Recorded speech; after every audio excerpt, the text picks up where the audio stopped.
Behind me is where Dakota Terrio allegedly shot and killed his girlfriend and 2 others before killing his own parents just a parish away Saturday morning. Residents in Eastgate were shocked when they learned that a 13-year-old girl was almost kidnapped from her bus stop in the neighborhood. We have just learned that a baseball bat was used to beat Madeline Falgout to death. Now we'll get to the investigation in a moment, but first we talked exclusively with her family about what they think happened at their home overnight. Graves says that it's important for him to preserve Martin Luther King Jr.'s legacy and dream, and bringing his hearse to Baton Rouge, a city with ties to the beginning of the civil rights movement, was the perfect way to do that. I'm outside the Delta Kappa Epsilon house, the doors shuttered behind me. Now today, 9 former fraternity members were arrested on charges ranging from hazing to battery, and they were booked into the East Baton Rouge Parish Prison. Well, the traffic flow is much different today on the Intracoastal Bridge after DOTD received a slew of complaints on the metal plates being used to help repair the bridge. It's one of only 2 Super Series in the entire country, and players from all over the globe return every year for the competition and the camaraderie. That proposal would have cost residents in Livingston Parish's Districts 2 and 3 around $36 a year for the next 9 years, but it was shot down by voters. We start tonight with a story that received national attention over the weekend. 5 people were murdered across 2 parishes on Saturday, and today it was revealed that the 21-year-old gunman finally confessed to the killings. Among the victims were his own parents and a family that's mourning the loss of a father, brother, and sister. I met him for the first time last week. She said, "Oh, this is my friend Dakota." I had the Spirit of God in me. And I knew my baby was going down the wrong road with the wrong type of person. A family says they'll never be the same after a man they barely knew shot and killed 3 of their family members before turning the gun on his own parents just a parish away. I knew he did it. Tanner, Summer. 21-year-old Summer Ernest, her 17-year-old brother Tanner, and their father Billy were found shot to death in their Livingston Parish home Saturday. It's hard enough to lose a child, but when you lose your grandchildren too, you have to bury 3 at one time. Authorities say after killing those 3, 21-year-old Dakota Terrio drove to Ascension Parish and murdered his own parents, their last words identifying their son as the killer. Why? It's senseless. My babies died for nothing. Their daddy died for nothing. What was so important that you had to have, that you took them? Family members say Terrio and Summer were friends or possibly dating, and he was reportedly staying at their home as he helped Billy around the house. I said, "Call your brother, son. This boy's trouble." Even after just that first meeting, family says they had a strange feeling about Terrio, and they had tried to warn Summer and Billy. He sees good in everybody. And he saw some good in him. It was almost 24 hours later and over 1,000 miles from Louisiana where Terrio was captured at his grandmother's house in Richmond, Virginia.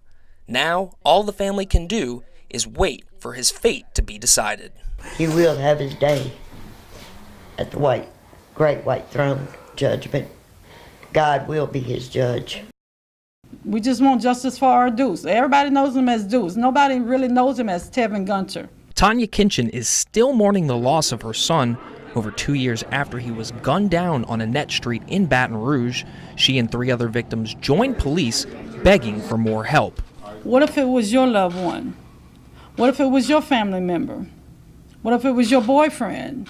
Kinchin says that she knows someone has information about her son's murder, urging anyone with information to call police. I know someone knows. Someone knows who did it. Someone knows who was about to go do it. Someone heard talk about who probably did it, but no one's calling in. Baton Rouge Police Chief Murphy Paul echoing Kinchin's message at a news conference, saying that community involvement is key in preventing and solving crimes. The community is calling. They're picking up the phone and they're calling us. In the past 2 months, more than 200 people have been arrested for various gun and drug charges in Baton Rouge, with dozens of firearms recovered, 5 of them being stolen. We're starting off 2019 with operations like this because the community's calling and we want to continue our efforts, but we still need more help. There's a lot of work to be done because there's still too much violence. Chief Paul also urging parents to reach out to their children to talk about what they see on social media. Have a conversation with your child and ask them that question. Are you friends with someone on social media, or have you seen someone on social media with a gun? He says with community involvement comes action that Kinchin wants for her son and for others, so they might not have to mourn the loss of a loved one. But it's a domino effect. It don't just affect one. It don't just affect me. It affects the whole family, his cousins, everybody. Reporting in Baton Rouge, Trey Couvillion, WBRZ News 2. With the spring sun beating down on the court, the back-and-forth matches quickly heated up at the Paula G. Manship YMCA on Saturday. Over 100 players competing, including top-ranked world players, swinging their way to over $40,000 in prize money and a chance to bump up their international ranks. World number 3 now, so things are looking up. Aniek Van Cote makes the trip from Holland almost every year and has done so for almost a decade. I've been playing since I was 10, I'm 28 now, not professionally in the beginning. Van Cote says that she travels all around the world for different tennis tournaments, but what makes Baton Rouge so special is the people behind this event.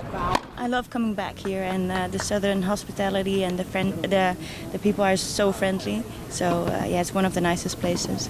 Tournament director Jennifer Edmondson emphasized their focus on giving the players, both amateur and professional, the best tournament experience. We pride ourselves the most, though, on hosting all of these players and showcasing our southern hospitality, feeding them some great food, giving them some wonderful special amenities, and just having basically a family reunion every year. And with hundreds of people in attendance, Van Cote hopes that exposure to the game will show that wheelchair athletes train and compete just as hard as everyone else. So understanding that the wheelchair tennis tour is really big and professional, and that people we put in as much effort as the able-bodied, but some people sometimes think less of us. We try so hard that everyone can take us serious. The tournament finals will be held tomorrow morning starting at 9, and it's free to attend. Bess?